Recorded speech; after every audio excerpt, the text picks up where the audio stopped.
सात संगत जी प्यार से कहना जी धन निरंकार जी। सात संगत जी संसार जी अपनी बाड़ी में फरमा रहे हैं। एक न भूला दो न भूले, भूल रहा है कुल संसार। नामी की पहचान नहीं है, नाम का करता है व्यापार। सात संगत जी परमात्मा की पहचान नहीं है। परमात्मा के नाम का सात संगत जी मानव अपने मन पसंद मूर्तियाँ तैयार करके और व्यापार करने लगा है। सात संगत जी एक न भूला दो न भूला, कुल संसार की बात कर रहे हैं। एक तो व्यापार कर रहा है, नामी की पहचान नहीं। परमात्मा के नाम का मूर्तियाँ अनेकों मन चाहे, कहते हैं मन चाहे कल्पना करके मूर्तियाँ गढ़ ली, तैयार कर ली, मन पसंद मूर्तियाँ बना ली। रूप कोई रूप डाल दिया, कोई रूप डाल दिया और मूर्तियाँ गढ़ गढ़ करके व्यापार कर दिया। सात संगत जी वो तो व्यापार करने लगा, पर एक न भूला दो न भूला।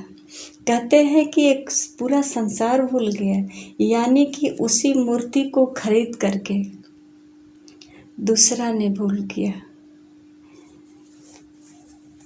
उसी का जो है सात संगत जी पूजा करने लगा, भक्ति करने लगा और उसी में उलझ गया। सात संगत जी कहते हैं कि मानवीय जीवन के प्रकृति का साथ गहरे संबंध होने के कारण सात संगत जी जुगों जुगों से आम मनुष्य तो प्रकृति को ही परमात्मा समझने लगे। संत महापुरुष है, केवल संत महापुरुष ही है जो परमात्मा की जानकारी की है, नामी का पहचान किया है। सात संगत जी ये नामी की पहचान करके सात संगत जी कला को नहीं बल्कि कलाकार को ही पूजते हैं। और मनुष्य जो है कलाकार को नहीं, कला की पूजा करता है, प्रकृति का पूजा करता है। सात संगत जी इसी को कहते हैं कि ये पूरा संसार ही भूल गया। सात संगत जी परमात्मा इसी प्राकृतिक में समा करके आँखों से ओझल हो गया और इस प्रकृति को ही हम परमात्मा मान करके पूजने लगे, पूजा प्रकृति का करने लगा। तो सात संगत जी कहते हैं कि क्या परमात्मा के लिए मजाक नहीं हो सकता, एक कलाकार के लिए मजाक नहीं हो सकता। पर सात संगत जी गलती क्या है, अनजाने में जब तक जानकारी नहीं हो सकती है सात संगत जी, उससे क्या पता चल सकता है कि मजाक है या क्या है। सात संगत जी संत महापुरुष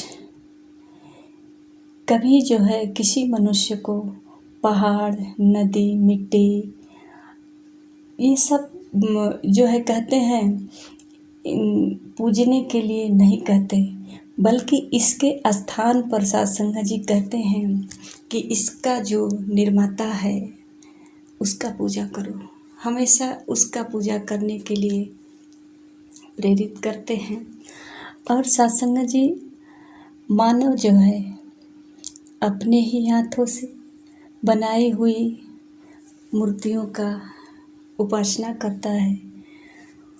भगवान का अनेकों रूप बना करके मन में जो शकल याद आया उसी में ढाल करके और उसी का भक्ति करने लगा। और सात संगत जी यही भक्ति समझने लगे कि यही हमारी भक्ति है।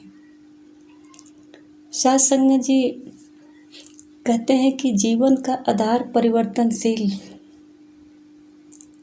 नहीं, नाशवान नहीं, बल्कि इसके स्थान पे सदा सत्य भाव से रहने वाला निराकार परमात्मा का जानना सही और सच्ची भक्ति है। आज निरंकारी मिशन सत्संग जी यही जो है आवाज़ दे रहे हैं कि आप प्राकृतिक का पूजा कर रहे हो और प्राकृतिक का पूजा कर रहे हो, पर ये संरचना करने वाला नामी का पहचान नहीं है। केवल उसके नाम का अनेकों काल्पनिक मूर्तियाँ बना करके इसी में उलझ गया, इसी का पूजा करने लगा। सत्संग जी, यहाँ कलाकार की पूजा करने की बात कही जाती है, कला की नहीं। लोग कला पे ही लोभित हैं। तो सत्संग जी, अगर हम कला पे आकर्षित हैं तो कब तक रह सकते हैं? जब तक कि एक कला है, एक परिवर्तनशील है, कभी मिट सकता है, बदल सकता है, इसमें बदलाव आ सकता है। तो सत्संग जी, जैसे जैसे इन कलाओं में परिवर्तन आएगा, अगर मान लीजिए एक तस्वीर है, पेंट तो किया हुआ है, अगर ये पेंट जो है धूप या बरसात की वजह से इस पर जो है कलर थोड़ा उतरने लगा, धुंधलापन आने लगा तस्वीर पे, तो सत्संग जी हम इसको क्या करेंगे? ऐसा तो नहीं करेंगे कि इसको सदा के लिए इसी तरह रखेंगे। ये भगवान का मूर्ति है, भगवान का तस्वीर है, उस कैलेंडर को लोग फेंक देते हैं, फिर नई तस्वीर लाते हैं। सत्संग जी, अगर सूरज की किरणें है या सूरज पूर्ण रूप से प्रकाशित है और उसका तस्वीर खींच करके हम अपने घर में रख देंगे, तो क्या घर में प्रकाश आ जाएगा? जिस तरह से इस तस्वीर से प्रकाश घर में नहीं आ सकता है, सत्संग जी ठीक उसी प्रकार ये परमात्मा के नाम का तस्वीर से उलझना, इससे कभी हमारे मन के अंदर प्रकाश नहीं आ सकता है। सत्संग जी, इसकी पहचान किया जाए, इसको जानने की कोशिश किया जाए।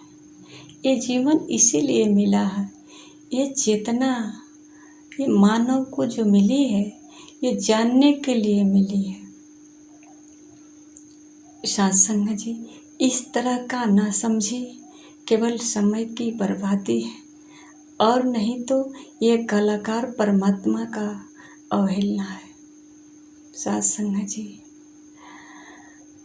जो परमात्मा हमारे प्रकाश के लिए इतना बड़ा सूरज चांद बनाया है और हम एक छोटा सा दीप उसे दिखाते हैं, ये अवहेलना नहीं है तो क्या है? हाँ, अगर इस दीप के साथ हमारे अंदर भी कुछ प्रकाश हो जाता, दीप दिखाते समय ये ज्ञात हो जाता कि हमारे अंदर भी अंधेरा है, अज्ञानता है, तो शायद सत्संग जी कुछ इस दीप का भी कारण समझ। कहते हैं, मन के कहने पर निज बुद्धि उल्टी राह लगा बैठा, भांति भांति की गढ़ के प्रतिमा कई भगवान बना बैठा। सत्संग जी कहते हैं कि जिसने सूरज चाँद बनाए उसको दीप दिखाता है, सर्व सुगंधित के दाता आगे जा जा धूप दिखाता है। सत्संग जी, जो इस संसार में प्रकाशित किया संसार को, और सत्संग जी सुगंधित भी, एक एक फूल में खुशबू, ये पूरे प्राकृतिक में कैसे खुशबू फैला हुआ है, और कह रहे हैं कि मानव भगवान को सुगंधित करने के लिए धूप दीप दिखाता है। कहीं न कहीं सत्संग जी कुछ कमी है या उलझन है, जो समझ नहीं पाते, इस जाल में ऐसे उलझ चुके हैं कि कुछ सूझ नहीं रहा है। जैसे कि एक रामायण की चौपाई है, नियरे है सूझत नहीं, धिक धिक ऐसे जिंद, तुलसी इस संसार को हुआ मोतिया बिंद। कहते हैं सत्संग जी, नियरे है, ये सब कुछ दिख रहा है कि उलझन महसूस हो रहा है, पर समझ नहीं आता है, क्योंकि सत्संग जी बचपन से ही कोई ऐसा अलग राह दिखाने वाला नहीं मिला, और कुछ समय बीत जाने के बाद अगर कोई मिला तो वो मजाक लगने लगा। ये कैसे हो सकता है? आज तक तो हमने ऐसा किया, हमारे बाबा दादा ने ऐसा किया, तो फिर ये राह सही नहीं हो सकता है। सत्संग जी अब स्वीकार करने के लिए राजी नहीं है, जो कर रहे हैं यही सही है, बल्कि और उलझते जा रहे हैं और उलझते जा रहे हैं। एक से एक नाम का, एक से एक रूप का प्रतिमा गढ़ते जा रहे हैं, भगवान बनाते जा रहे हैं। इतना ही नहीं सत्संग जी, भगवान की मंदिर अपने घर में ही बना लेते हैं, भगवान को अपने घर में ही बसा लेते हैं, जो अनंत है, जो जिसका असीम है, कोई सीमा नहीं है, जो अनंत है, जिसका अंत नहीं है, इसको हम सीमित कर लेते हैं, एक छोटा सा मंदिर बना लेते हैं। हम भगवान के घर में हैं, ये आभास कभी नहीं होता है, बल्कि भगवान हमारे घर में है, ऐसा हमने मान लिया। सत्संग जी, ये ठान लिया कि भगवान हमारे घर में है, कभी ये जानने की कोशिश नहीं की है कि हम भगवान के घर में। सत्संग जी, बस इतनी से ही बात है जो हमें उलझा कर रखी है। बस हम भगवान के घर में हैं या भगवान हमारे घर में। सत्संग जी, अगर हम भगवान के घर में हैं, अगर ये महसूस है, तब तो हम सुरक्षित हैं। अगर भगवान हमारे घर में है तो सत्संग जी, तब तो हम असुरक्षित हैं, भ्रमित हैं, जाल में हैं कि भगवान हमारे घर में है। भगवान हमारे घर में कैसे हो सकता है? अगर भगवान हमारे घर में है तो लगता है हमारे इशारे से चलता है, हमको इसका लालन पालन करना पड़ता है, हमको इनकी देख रेख करनी पड़ती है। अगर हम इनके घर में होते तो ये हमारा देख रेख करते, हमारा लालन पालन ये करते। सत्संग जी, भगवान एक मेहमान की तरह हमारे घर रह रहा है तो मेहमान की तरह ही रहेगा। अगर हम भगवान के घर हैं, ये बात केवल महापुरुषों को पता होती है, संतों को पता होती है कि हम भगवान के घर में हैं। एक अतिथि, एक मेहमान आए हैं, कहते हैं आया है सो जाएगा राजा रंग फकीर, एक सिंहासन चढ़ चढ़े एक बंधे जंजीर। यही कारण है सत्संग जी, एक सिंहासन पे चढ़कर गया, क्योंकि उस समय रहते समझ गया कि हम परमात्मा के घर में हैं, और इसी भय से वो सतर्क हो गया, और सतर्क हो करके अपना हर कार्य किया। और सत्संग जी, जो समझा कि परमात्मा हमारे घर में है, सत्संग जी वो भ्रमित हो गया, और भ्रमित हो करके अपना पूरा समय गंवा दिया।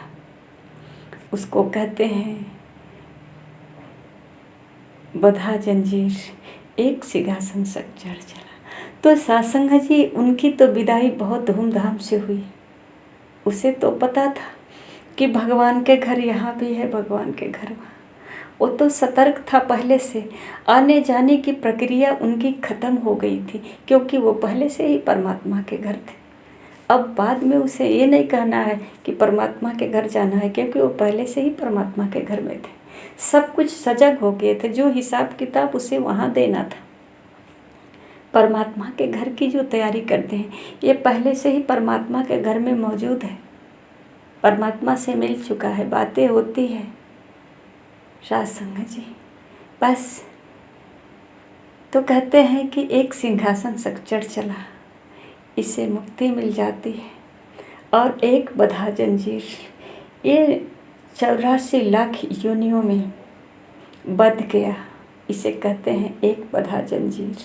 ये अभी जन्म और मृत्यु के चक्कर में बंधा है, क्योंकि ये परमात्मा को बांध कर रखा है अपने घर में, तो इसे तो बंधना ही पड़ेगा 84 लाख के चक्कर में।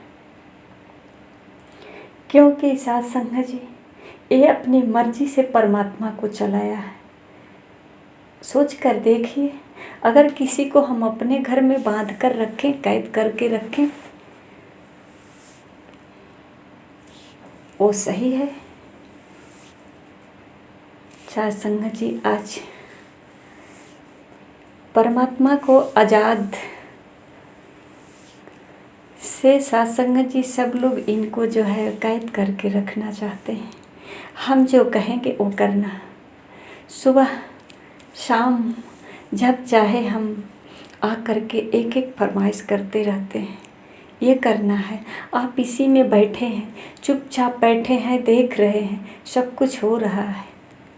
हम इसी के घर चले जाएं ना, अब हमको इनको कहना नहीं पड़ेगा, इनके घर में हो जाएंगे, इनके घर में ठहर जाएंगे, तो सब कुछ इनके ऊपर जिम्मेदारी हो जाएगी और हमें मुक्ति मिल जाएगी।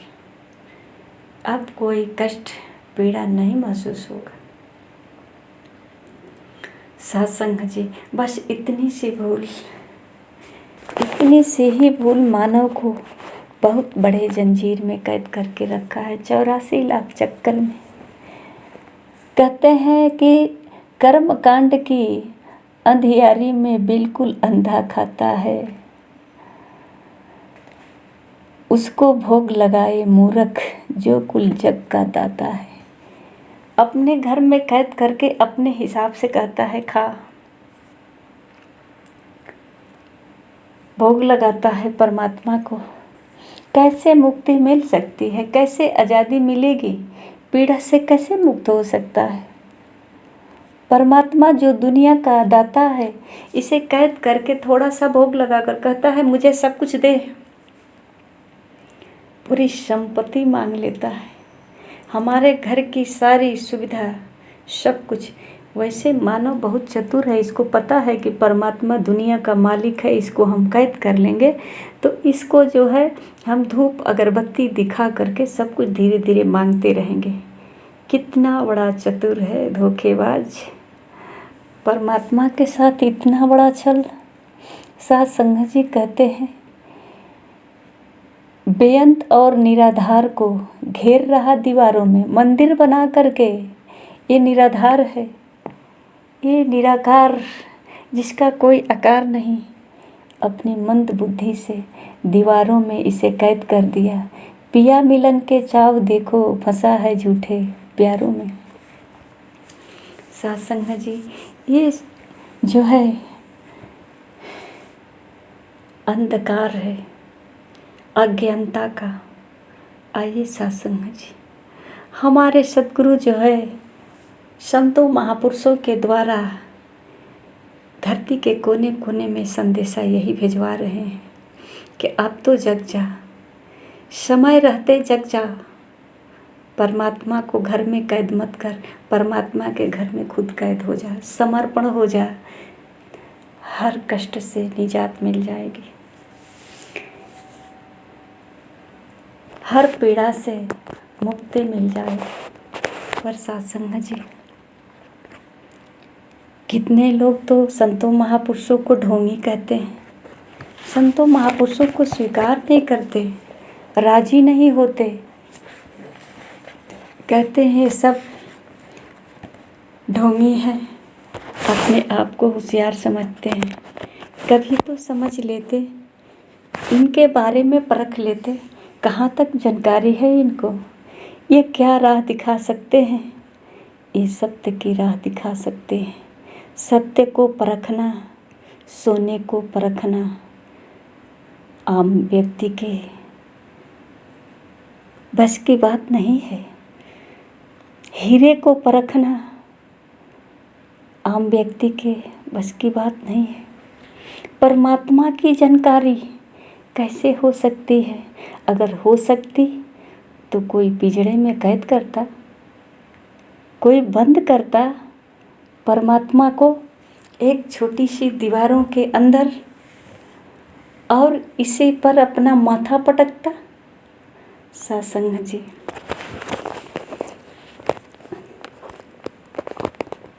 आइए आज अभी बस हर पल यही प्रार्थना है कि जिसके पास जितना जीवन है वो सद्गुरु के चरणों में समर्पण कर दे। और सत्संग जी, ये मूल अपने जीवन के आधार निराकार का, अपने आत्मा के परमात्मा के बारे में समझ ले। सत्संग जी, हमारी कहीं न कहीं छोटी सी बुद्धि हमको बहुत बड़ी माया जाल में फंसा कर रखी है। सत्संग जी, जिस परिवार को हम ठुकरा देते हैं और एक छोटी सी मंदिर बना करके उलझ जाते हैं, ये हमारी बहुत बड़ी नासमझी है। जैसे मैं एक आत्मा हूँ, ये पूरे परिवार सब आत्मा है और ये सारी आत्मा एक से बढ़कर एक कलाकार है और अपनी अपनी कलाओं को लेकर के इस संसार में, ये हमारे घर में भी हैं और अपनी अपनी कला को हर समय प्रयोग करते रहते हैं। पर सत्संग जी, हमें ये बात समझ में नहीं आती। हम तो इसे अपने परिवार समझ करके धोखा देते हैं, ठोकर देते हैं, सताते हैं, पीड़ा देते हैं और भगवान को मंदिर में कैद करके इनको धूप अगरबत्ती दिखाते हैं। जो आत्मा है, मैं आत्मा हूँ, सामने जो घर में आत्मा है, इन आत्माओं का तो कदर नहीं। आज यही तो संत महापुरुष बता रहे हैं कि जान लो अभी समय है, नहीं तो समय चला जाएगा। तो सत्संग जी, रोने के पछताने के सिवा कुछ नहीं मिलेगा। ये मानव जीवन जब ये संसार से इसकी सारी सांसें की पूंजी खत्म हो जाएगी तो सत्संग जी, सारा जीवन हमारा कीचड़ में चला जाएगा, व्यर्थ चला जाएगा। आइए सत्संग जी, हम अपने मानव जीवन का कदर कर लें। ये बची कुची जो सांसें हैं अपने सद्गुरु के चरणों में समर्पण करके ये तो समझ ले सच्चाई कि परमात्मा मेरे घर है या परमात्मा के घर में मैं हूँ। सत्संग जी, प्यार से कहना। धन्य निरंकार जी।